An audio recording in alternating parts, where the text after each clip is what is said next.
Day one से माननीय मुख्यमंत्री जी को यही बात कह रही थी कि आप संगठन को मजबूत करेंगे तभी हम आने वाले चुनाव का सामना कर सकते हैं।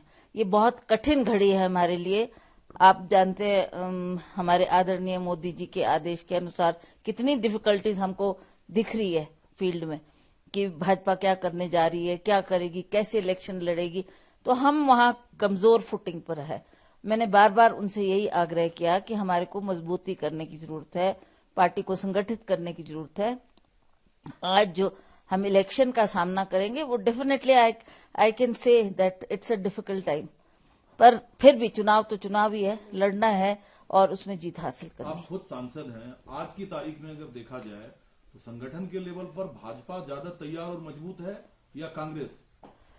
कांग्रेस में अभी बहुत कुछ करने को हमारे को बाकी है। हालांकि आप जानते हैं एज एमपी मैंने सारा ही अपनी कॉन्स्टिट्यूंसी का दौरा बार बार किया है।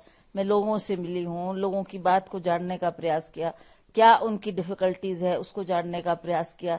हमारे पास सांसद निधि होती है जो जिसका बंटवारा मुझे बराबर बराबर हर हल्के में करना था, क्योंकि अब कभी भी कोड ऑफ कंडक्ट लग सकता है, फिर वो पैसा लैप्स हो जाएगा। तो ये इस विषय में मैंने सभी से फीडबैक लिया। ये बात सही है कि भाजपा की वर्किंग हमारे से बेहतर है। जब विधानसभा चुनाव होना था तो हर विधानसभा क्षेत्र में तकरीबन आपका कार्यक्रम लगाया गया था और ये तय नहीं था कि मुख्यमंत्री कौन होंगे।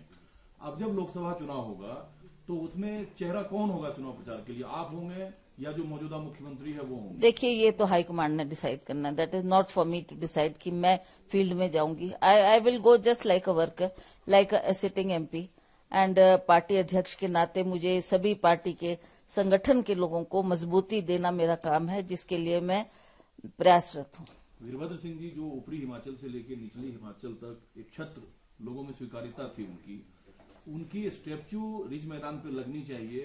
बगावत, झगड़ा, मनमुटाव वहां से शुरू होता है जी। और जो मुझे जानकारी है विपक्ष में बैठे लोग, भाजपा के लोगों को भी इन मांग से ऐतराज नहीं था। बिल्कुल। तो फिर क्यों नहीं लग पाया, रुकावट क्यों आई? ये माननीय मुख्यमंत्री ने डिसाइड करना था। कोई बड़ी भारी चीज तो थी नहीं। उस स्टैच्यू के लिए सभी कंट्रीब्यूट करने को तैयार थे कि हम लगाएंगे, हम बनाएंगे, हम लाएंगे मूर्ति। आप जगह तो दो, जगह तो दो। हमारी कितनी महात्मा गांधी की स्टैच्यू है, इंदिरा जी की स्टैच्यू है, डॉक्टर परमार की है, और उसी तरह से अटल बिहारी वाजपेयी की भी है। तो हम भी चाहते थे कि वीरभद्र सिंह जी, जिनका बहुत बड़ा कंट्रीब्यूशन रहा आज के मॉडर्न हिमाचल को बनाने में, तो ये सिर्फ हमारी चाहनी थी। सभी party worker across party lines also people felt कि ये होनी चाहिए, लगनी चाहिए। लोगों के सेंटिमेंट्स जुड़े हुए हैं उनके साथ। मांगे इस मांग को?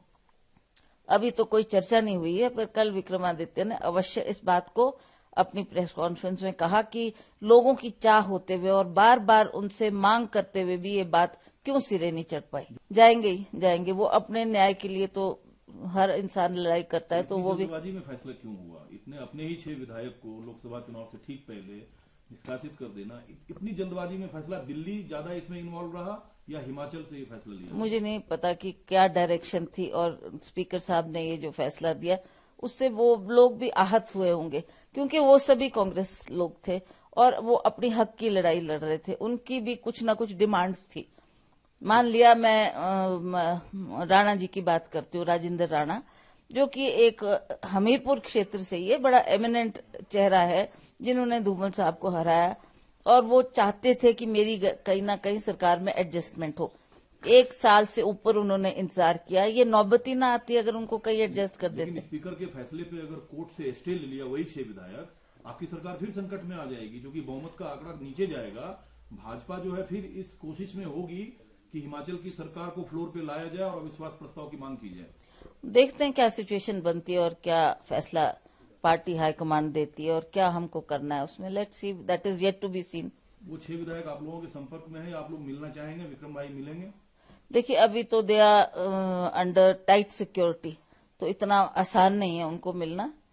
ठीक है, जो वो निर्णय करेंगे, फैसला करेंगे, और क्या उनके मन में इच्छा है, क्या वो करने जा रहे हैं। I cannot get in touch with them because उनके फोन्स भी स्विच ऑफ है और सारा एरिया कॉर्डन्ड है। You can not talk to them, you can not meet them, इतना आसान नहीं है।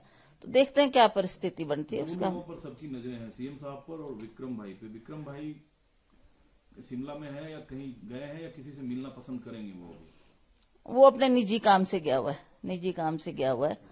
वो 1-2 दिन में लौटेगा, फिर देखते हैं क्या फैसला लेती है हाईकमान। एक से छोटा सा, आपकी कोई बातचीत फिर सीएम साहब से हुई है जो फाइनल टास्क पूरा हुआ उसके बाद? नहीं, उसके बाद तो नहीं हुई। कल तो we all met in Oak Over, सभी के साथ बात हुई। वो 3 जो ऑब्जर्वर आए हुए थे उन्होंने हमको आदेश दिया कि आपको ओक ओवर चलना है हमारे साथ, तो उन्हीं के साथ हम ओक ओवर पहुंचे। वहां पर प्रेस कॉन्फ्रेंस भी हुई और उन्होंने ये दिखाया कि हम एकजुट है and there is no danger for the government. 3 लोग कौन होंगे ये डिसाइड है, 3 दिल्ली डिसाइड करेगा, वो 3 लोग कौन होंगे और कमेटी में? उन्होंने एक नाम मेरे से मांगा था तो मैंने उनको एक नाम दिया है। वो अब उस पे क्या निर्णय हाईकमांड करती है वो देखते हैं।